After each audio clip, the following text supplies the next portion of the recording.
I was talking about the stages of the pathogens. இந்த பக்சீனியா பொறுத்த வரைக்கும் இதனுடைய 5 நிலைகள், 5 விதமான ஸ்போர்களை உருவாக்க. மேம் உங்க வாய்ஸ் பிரேக் ஆகுது மேம்.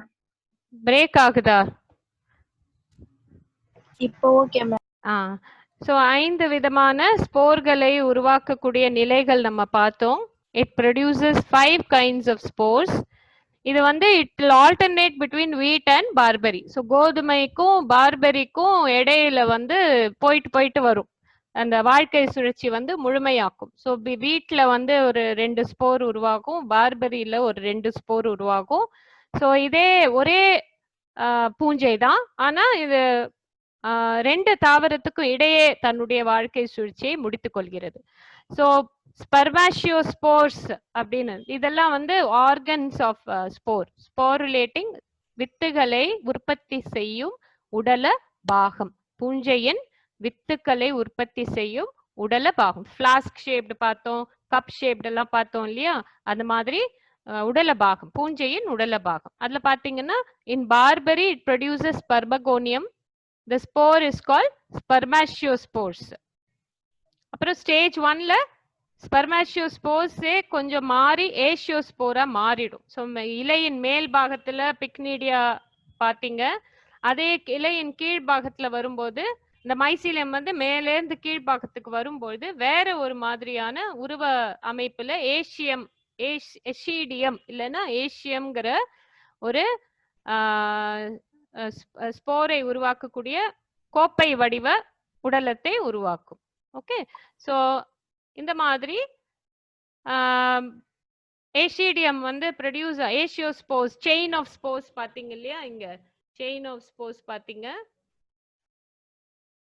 ஸோ இந்த ஏஷிடியம் உருவாகும் பொழுது இட் வில் வெளியேறும் பொழுது இட் வில் இன்ஃபெக்ட் அ வீட் பிளான்ட். ஸோ ஏஷிடியம் ஆல்வேஸ் இன்ஃபெக்ட்ஸ் அ வீட் பிளான்ட். ஸோ எசிடியம் வீட்டினுடைய இலைத்துளை வழியாக கோதுமையின் இலைத்துளை வழியாக இலையில நுழைஞ்சு it grows well and it produces urediospores. அந்த பழுப்பு நிற துரு பாத்தீங்க இல்லையா? அது. ஸோ அதே கொஞ்ச நாள் 2 வாரத்துக்கு அப்புறம் அந்த பகுதியிலேயே it produces another kind of spore called teliospore. Telium அப்படின்னு சொல்லுவோம், டெலிட்டோஸ்போர். ஸோ இது கருமை நிற வித்துகள் வந்து ப்ரொடியூஸ் ஆகும்.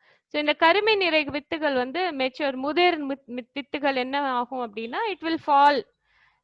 அதுக்குள்ள வீட்டை வந்து ஹார்வெஸ்ட் பண்ணிடுவாங்க, வீட்டை வந்து கோதுமையை ஹார்வெஸ்ட் பண்ணிடுவாங்க. ஸோ கோதுமையின் மிச்சங்கள்ல வந்து இது டெலிட்டோஸ்போர் வந்து ஜெர்மினேட் ஆகி இட் வில் ப்ரொடியூஸ் பெசிடியோஸ்போர்ஸ். ஸோ இது மண்ணில் இருக்கும் இல்லைன்னா இந்த வைக்கோல்ல இருக்கும். ஸோ வென் இட் இன்ஃபெக்ட்ஸ் பார்பரி, பார்பரி தாவரத்தை எதிர்கொள்ளும் போதுதான் இந்த பெசிடியோஸ்போர் முளைக்கும், இல்லைன்னா அப்படியே செத்து போயிடும். பெசிடியோஸ்போர் வந்து பார்பரி தாவரத்தை எதிர்கொள்ளலைன்னா, suppose it doesn't fall in a barberry leaf, the basidiospore will die. சரியா? ஸோ அந்த மாதிரி அதே மாதிரி தான் ஏஷியோஸ்போர் வந்து வீட்டை எதிர்கொள்ளலை அப்படின்னா, கோதுமை நிலையில் வந்து விழல அப்படின்னா அந்த ஏஷியோஸ்போர் செத்துடும். It will not survive. அதே மாதிரி basidiospore it has to fall on in a barberry leaf to continue the life cycle.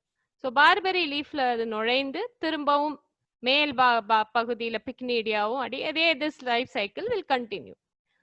So 5 நிலைகள். நிலை 0 ஸ்பெர்மகோனியம், நிலை 1 எசிடியம், நிலை 2 யுரீடியம், நிலை 3 டீலியம், நிலை 4 பெசிடியம். மறுபடியும் பார்பரி தாவரத்தில் நுழைகிறது. ஸோ டிசீஸ் சைக்கிள் சொல்லும்போது ஈஸியா இருக்கும் உங்களுக்கு. ஸோ யூரிடோஸ்போர் பார்த்தீங்கன்னா கவனிங்க, இது வந்து ஒரு இந்த ஸ்போர் ஸ்ட்ரக்சரை பாருங்க. ஒரு செல்லுல 2 நியூக்ளியஸ் இருக்கு, ஒரே செல்லுல 2 நியூக்ளியஸ் இருக்கு. ஓகே, ஓவல் ஷேப்டா இருக்கும், குறுக்கு செவர் எதுவும் இருக்காது, பழுப்பு அடர் பழுப்பு நிறத்துல இருக்கும், ரஸ்ட் துரு கலர்ல இருக்கும். தட் இஸ் ரெட்டிஷ் பிரவுன் கலர்ல இருக்கும். யூரிடோஸ்போர் அப்படின்னு சொல்லுவோம். இது நிறைய கிளஸ்டர் ஆஃப் யூரிடோஸ்போர்னா யூரிடோசோரை அப்படின்னு சொல்லுவாங்க. ஸோ யுரீடியம், திஸ் இஸ் கால்ட், இந்த பகுதிக்கு யுரீடியம் அப்படின்னு பேரு. ஸோ இந்த பகுதியில தான் யூரிடோஸ்போர்ஸ் உற்பத்தி ஆகின்றன, அதனாலதான் யுரீடியம் அப்படின்னு பேரு. ஸோ இது வந்து எங்கன்னா வீட்ல இருக்கும். நம்ம இங்க பார்த்தோம் இல்லையா stage, யூரிடியம் is in the wheat. Okay, so this is a binucleated structure, இரு உட்கருக்கள் உடைய ஒரு வித்து. அடுத்தது லேட்டஸ்ட் ஸ்டேஜ்ல பாத்தீங்கன்னா the same, இங்க யூரிடியம் இருந்த இடத்துலயே பாத்தீங்கன்னா different kind of spore will be produced. It is called teletospore. இது வந்து குறுக்கு சுவர் இருக்கும், ஒரு செல்லுக்கும் இன்னொரு செல்லுக்கும் நடுவுல குறுக்கு செவல் இருக்கும். each one will have one nucleus. each one will have one nucleus. தவறா பிரிண்ட் ஆயிருக்கு, இது ஒன்னு தான் இருக்கும். ஆக்சுவலா ரெண்டு இருக்கும். இட் இஸ் ஃபியூசிங், இது வந்து ஃபியூஸ் ஆயிட்டு இருக்கு, இது வந்து ஃபியூஸ்ட்னா இணைந்த. ஸோ இந்த உட்கருக்கள் இருக்கு இல்லையா, டீலியோஸ்போர்ல தான் இணைப்பு ஏற்படும். நீங்க படிச்சிருப்பீங்க செக்ஷுவல் ரீப்ரொடக்ஷன் வந்து மியோசிஸ்லாம் படிச்சிருப்பீங்க இல்லையா, மியோட்டிக் டிவிஷன், குன்றல் பகுப்பு. ரெண்டு வெவ்வேறு உட்கருக்கள் ஒன்று சேர்ந்து ஃபியூஸ் ஆகும்போது இணைந்து வினைந்த பிறகு மியோட்டிக் டிவிஷன் நடக்கும், குன்றல் பகுப்பு நடக்கும். அதுதான் செக்ஷுவல் ரீப்ரொடக்ஷன் இல்லையா. ரெண்டு கேமெட், மேல் கேமெட் ஃபீமேல் கேமெட், மேல் நியூக்ளியஸ் ஃபீமேல் நியூக்ளியஸ் இணைந்து it fuses to form a diploid structure and then undergoes meiotic division to produce 4 haploid spores. அப்படிதான் நம்ம படிச்சுக்கிறோம். மியோட்டிக் டிவிஷன்னாலே ஒரு நியூக்ளியஸ்ல இருந்து 4 ஹாப்ளாய்டு, ஒரு ஒரு ஒரு மைன் சொல்லுவோம் இல்லையா, ஹாப்ளாய்டு நியூக்ளியஸ். ஸோ இது வந்து ஃபியூஸ் ஆறு ஸ்டேஜ். இதுலயும் ஈச் செல்லுல ரெண்டு இருக்கும். இங்க இருக்கிற மாதிரியே each cell will have 2 nucleus. இங்க வந்து ஃபியூஸ் ஆயிடுச்சு, இங்க ஃபியூஸ் ஆகாம இருக்கு, dikaryotic. This is still in the dikaryotic stage. So இதுதான் டெலிட்டோஸ்போர் அப்படின்னு சொல்லுவோம். நெக்ஸ்ட் வந்து இதுதான் பெசிடியோஸ்போர். இந்த டெலிட்டோஸ்போர் வந்து ஜெர்மினேட் ஆகும். இங்க பாருங்க டைகாரியோட்டிக் செல்லா இருக்கு, ஒரு கட்டத்துல இது ஃபியூஸ் ஆகும், மேல் ஃபீமேல் நியூக்ளியஸ் வந்து ஃபியூஸ் ஆகும். and they produce 4 meiotic divisionக்கு அப்புறம் they produce 4 haploid spores. they are called basidiospores. they are called இந்த அமைப்பெல்லாம் நீங்க தேவையில்லை உங்களுக்கு, I'm just making you understand, உங்களுக்கு சொல்றேன், அதனால தான் அது நீங்க வரையணும்னு அவசியம் கிடையாது. so they are haploid basidiospores. Okay, so இங்க தான் இந்த இடத்துல தான் டிப்ளாய்ட் ஸ்டேட்டஸ் இருக்கு. அது நியூக்ளியஸ் வந்து ஃபியூஸ் ஆகும்போது தான் ஒரு சிறிய பகுதி டிப்ளாய்டு ஸ்டேட்டஸ் இருக்கு. அதுக்கப்புறம் உடனே மியோட்டிக் டிவிஷன் நடந்து ஹாப்ளாய்டா இருக்கும். திஸ் இஸ் நாட் டிப்ளாய்டு, இது இரு உட்கரு நிலை அப்படின்னு சொல்லுவோம். டைகாரியோட்டிக் செல் அப்படின்னா இரு உட்கரு நிலை. இது வந்து ஃபியூஸ்டு நியூக்ளியஸ் கிடையாது, இணைந்த உட்கரு கிடையாது, இரு உட்கரு நிலை. ஓகே, அதுக்கப்புறம் தான் it will fuse. So diploid, this becomes diploid. Fuse ana, it becomes diploid. And then they undergo meiotic division to form 4 haploid basidiospores. So basidiospore வந்து எங்க போகுது? Basidiospore has to meet barberry.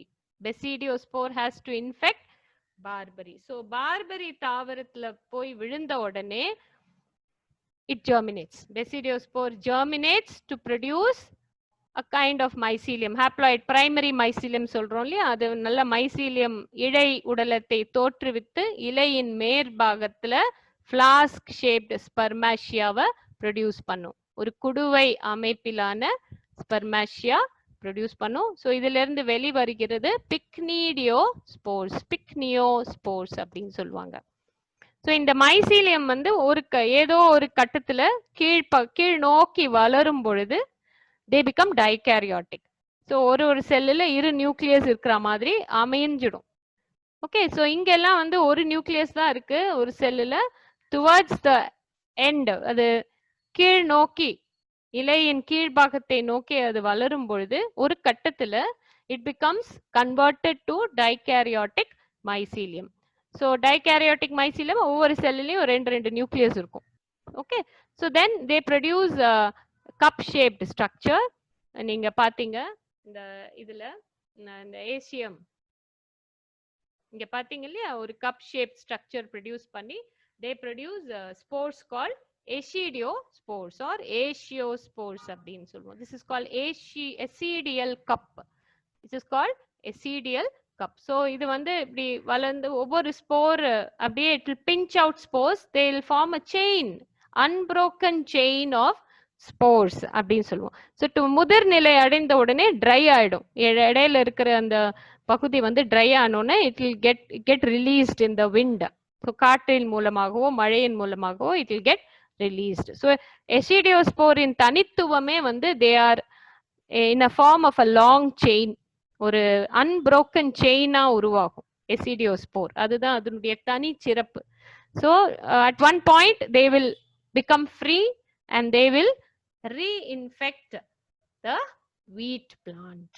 So aeciospore பார்பரியில உருவாகி it can continue the life cycle only if it falls in wheat.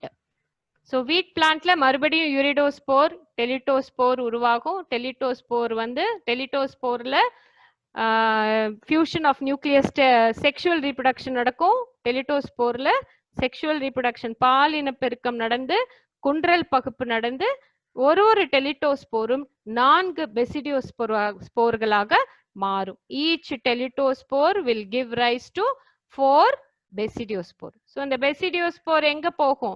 Besidiospore will infect the barberry. So barberry leaf குள்ள நுழைஞ்சு அது மறுபடியும் தன்னுடைய அடுத்த வாழ்க்கை சுழற்சியை ஆரம்பிக்கும். So it produces Pycnidia on the upper surface of the leaf, produces Ascidium at the lower surface of the leaves. Ascidium will go for infecting wheat. So aecium வந்து வீட் பிளான்ட் கிடைக்கல, வீட் ஹோஸ்ட் கிடைக்கல அப்படின்னா, கோதுமை தாவரம் கிடைக்கல அப்படின்னா இது சர்வைவ் பண்ணாது. It will not survive. அதே மாதிரி டெலிட்டோஸ்போரும் வந்து ஒரு பார்பரி பிளான்ட் கிடைச்சாதான் பெசிடியோஸ்போர் வந்து இன்ஃபெக்ட் பண்ணும். பார்பரி பிளான்ட் கிடைக்கலன்னா பெசிடியோஸ்போர் வந்து மாண்டு விடும். So basidiospore has to infect barberry, Asciospore has to infect wheat. So இந்த பர்டிகுலர் ஓம்புயிரிகள் கிடைக்கல அப்படின்னா இந்த ஸ்போர்கள் மாண்டு விடும். இடையில வீட்ல வந்து யூரிடோஸ்போர் டெலிட்டோஸ்போர், பார்பரியில ஸ்பெர்மாஷியோஃபோர் ஏஷியோஸ்போர், இந்த மாதிரி 5 விதமான ஸ்போர்கள் உற்பத்தி செய்யக்கூடிய இதுல இருக்கு. ஸோ மோட் ஆஃப் ஸ்ப்ரெட், தொற்று பரவும் விதம் வந்து பிரைமரி ஸ்ப்ரெட் அப்படின்னா முதன்மை பரவல் வந்து யூரிடோஸ்போர் அண்ட் ஏஷியோஸ்போர்.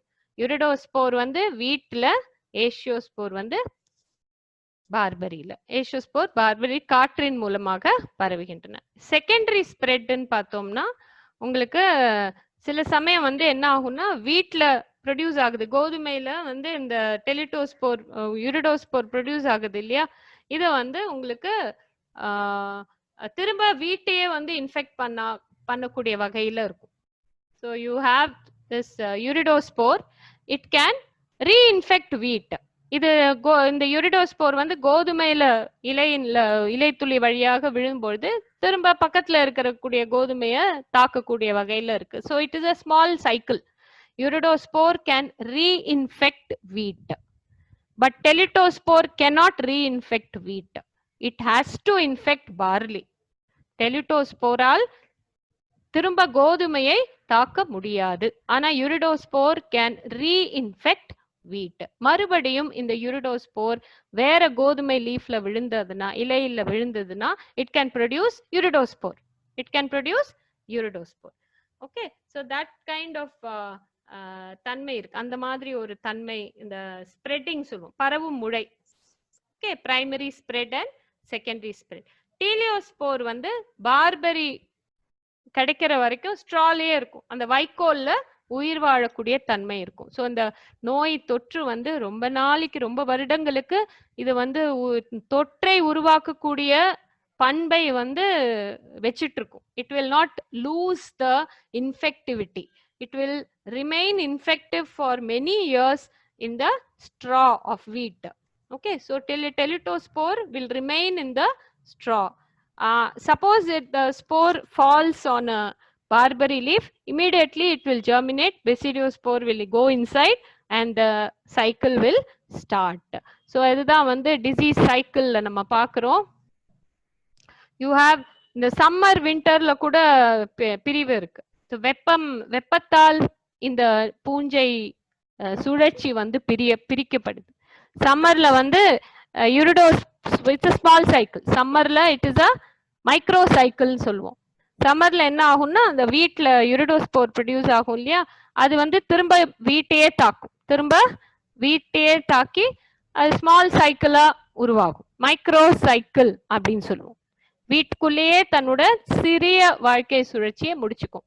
யூரிடோஸ்போர் திரும்ப ஸ்போர் வீட்டுல போகும், திரும்ப இட் வில் ப்ரொடியூஸ் யூரிடோஸ்போர், திரும்ப இதை வீட்டை தாக்கும். இது ஒரு சிறிய சுழற்சி, மைக்ரோ சைக்ளிக் அப்படின்னு சொல்லுவோம். இது வந்து பெரிய அளவுல பாதிப்பு ஏற்படுத்தாது. ஆனால் விண்டர்ல வீட்டு பயிரிடப்படும் ஏரியாக்கள்ல பாத்தீங்கன்னா திஸ் இன்வால்வ்ஸ் ஆல்டர்னேட் ஹோஸ்ட் சொன்னேன் இல்லையா, மாற்று ஓம்புயிரி பார்பரி. ஸோ பார்பரிக்கும் கோதுமைக்கும் இடையில வாழ்க்கை சுழற்சியை முடித்துக்கொள்ளும். ஸோ அதுதான் இங்க வந்து சைக்கிளா போட்டிருக்கு. So urediospore will form teliospore. Teliospore டைகாரியோட்டிக்கா இருக்கு. Each cell will have 2 different nuclei. ஸோ ஒரு கட்டத்தில் it will fuse, it will undergo meiotic division, குன்றல் பகுப்படைந்து it would produce 4 haploid basidiospore. These basidiospore will infect the alternate host. மாற்று ஓம்புயிரின பார்பரி இலைகளை தாக்கும். பார்பரி இலைகளை தாக்கி மேல் பகுதியில பிக்னீடியா, அடிப்பகுதியில எசிடியம். So it will produce on the underside, it will produce Ecidium. On the upper surface of the leaf, it will produce Pycnidiospore. So in the Acidiospore வெளியே வரும்போது they are haploid. They are uninucleate haploid. ஏன்னா Basidiospores are uninucleate haploidங்கிறதுனால பார்பரியில தன்னுடைய haploid stage complete பண்ணுது. Sexual stage is always a haploid stage. So sexual stage barleyல complete பண்ணுது. And haploid and the asciospores, dikaryotic asciospores வந்து it will infect the wheat plant. Okay, so this cycle will continue. So 5 விதமான ஸ்போர்கள் கோதுமையும் பார்பரியும் மாறி மாறி உருவாக்கும். So இந்த disease சைக்கிள்ல நீங்க இதுல பார்க்கலாம் நல்லா. You have a mini cycle by urediospore. வீட்டையே திரும்ப அது தாக்கும். ஸோ இட்ஸ் அ மைக்ரோ சைக்கிள்னு சொல்லுவோம், mini cycle. So urediospore will produce teliospore. Teleospore will again, the diploid teleospore will undergo germination. It will produce haploid basidiospore, produces pycnidia, pycnidium, pycnidiospores, acial cup clusters, Ecidium அப்படின்னு சொல்லுவோம், Acidiospores. ஒவ்வொரு ஏசியோஸ்போரும் திரும்ப it will reinfect the wheat. So sexual stage வந்து பால் இன வாழ்க்கை சுழற்சி பாதை வந்து பார்பரி தாவரத்திலையும், பாலிலா இனப்பெருக்க வாழ்க்கை பாதை வந்து கோதுமையிலையும் முழுமை அடைகிறது. ஸோ ஒவ்வொரு உயிரினத்துக்கும் 2 விதமான இனப்பெருக்கம் இருக்கும். உயிரினம் பாத்தீங்கன்னா ஹையர் தாவரங்கள்ல பாத்தீங்கன்னா, இல்ல உயர் வகை பூஞ்சைகள்ல பாத்தீங்கன்னாலும், உயர் வகை ஆல்காக்கள்ல பாத்தீங்கன்னாலும், இல்ல உயர் வகை பிரையோஃபைட், உயர் வகை டெரிடோஃபைட்ல பாத்தீங்கன்னா தனித்தனியான செக்ஷுவல் ரிப்ரடக்ஷன், ஏசெக்ஷுவல் ரிப்ரடக்ஷன் 2 இருக்கும். Sexual life cycle and asexual life cycle. பாலிலா இனப்பெருக்கம் சுழற்சி முறை, பாலின பெருக்கம் வாழ்க்கை சுழற்சின்னு இருக்கும். ஸோ இது தெளிவாக 2 பாகங்கள் இருக்கும் அதனுடைய வாழ்க்கையில. ஸோ இங்கேயும் வந்து பக்சீனியா asexual stage of the life cycle is in the wheat, sexual stage of the life cycle is in the barberry plant. Okay, so this is the life cycle. Management in பாத்தீங்கன்னா நீங்க very difficult to control the disease. Only thing is you have to grow resistant varieties. நோய் எதிர் தன்மையுடைய விதைகள் உற்பத்தி செய்வாங்க, அதை தான் வாங்கி sow பண்ணணும். You have to rust resistant varieties நிறைய இருக்கு. So they grow. அந்த டெம்பரேச்சர் பார்த்து விதைக்கணும்னு சொல்லுவாங்க. இந்த டெம்பரேச்சர் வந்து சூழல் அந்த ரஸ்ட் உருவாக்கத்துக்கு சாதகமாக இருக்கக்கூடிய வெப்பநிலையை தவிர்த்து மற்ற சீசன்ல விதைக்க சொல்லுவாங்க. ஸோ அட்ஜஸ்ட்மெண்ட் ஆஃப் சோயிங் டேட்ஸ்ன்னு சொல்லுவாங்க. Adjustment of sowing date, then application of balanced fertilisers, eradication of barberry. So அந்த கோதுமை நிலத்தை சுற்றி ஒரு அட்லீஸ்ட் ஒரு 5-6 கிலோமீட்டர்ஸ், ஏன்னா காற்றின் மூலமாக பரவுது, எத்தனை மைலுக்கு வேணாலும் போகும் இந்த ஸ்போர். ஸோ அதை சுற்றி ரொம்ப தூரத்துக்கு கூட பார்பரி தாவரங்கள் இருக்கக்கூடாதுன்னு பார்ப்பேன். அந்த மாதிரி இருந்தா ரொம்ப கஷ்டம் அதை கட்டுப்படுத்துறது. ஸோ பார்பரி லைஃப் சைக்கிள் இருக்கிறதுனால தான் இந்த ரஸ்ட் நோயின் தாக்கம் ரொம்ப அதிகமா இருக்கு. So presence of the Barbary stage in Puccinia is a very severe form of the disease. So பார்பரி stage நம்ம கட்டுப்படுத்திட்டோம்னா அந்த ஓரளவுக்கு வந்து அந்த நோயவே கட்டுப்படுத்தலாம். ஸோ அதனால தான் பார்பரியை வந்து கட்டுப்படுத்தினாலே நோய் ஓரளவுக்கு கட்டுப்படுத்த முடியுது. So they have tried fungicide. So இந்த மாதிரி ஜினப் மேனப் அப்படிங்கிற ஃபஞ்சிசைடு பூஞ்சை கொல்லிகளை உபயோகப்படுத்துறாங்க. பாராடூலின் சல்ஃபோனிலமைட் அப்படிங்கிற ஒரு பூஞ்சைக்குள்ளி, ஆக்டிடயோன் அப்படிங்கிற ஒரு பூஞ்சைக்குள்ளி. ஸோ இந்த மாதிரி சில பூஞ்சை கொல்லிகளை நம்ம யூஸ் பண்ணலாம். பட் இது ஓரளவுக்கே தான் எஃபெக்டிவா இருக்கு. ரெசிஸ்டன்ட் வெரைட்டி, நோய் எதிர்த்தன்மையுடைய தாவரங்கள், தட் இஸ் கோதுமை யூஸ் பண்றது தான் மோர் எஃபிஷியன்ட், மிக அதிக பலனை கொடுக்கக்கூடியதா இருக்கு. பூஞ்சை கொல்லிகள்லாம் குறிப்பிட்ட அளவு தான் யூஸ்ஃபுல்லா இருக்கும். ஸோ இதுதான் வந்து நம்ம மேனேஜ்மெண்ட் இதை கண்ட்ரோல் பண்ணுறது. நோய் எதிர்த்திறனுடைய கோதுமை விதைகளை நட வேண்டும், நடவுக்கு யூஸ் பண்ண வேண்டும். மற்றபடி பார்பரி செடிகள் பக்கத்துல எங்குமே இல்லாம நம்ம பார்த்துக்கணும். That is very important to control the rust disease. And then you have a few fungicide, சில பூஞ்சை கொல்லிகள் இருக்கு, அதை நீங்க பயன்படுத்தலாம். அது பயன்படுத்தினா ஓரளவுக்கு பக்சீனியா டிசீஸ் வந்து கண்ட்ரோல் பண்ண முடியும். So this is the Puccinia rust or the black rust or stem rust. நிறைய பேர் இருக்கு. It refers to the same wheat stem rust, of rust disease of wheat. Seriyamma? So here we finish Puccinia rust disease.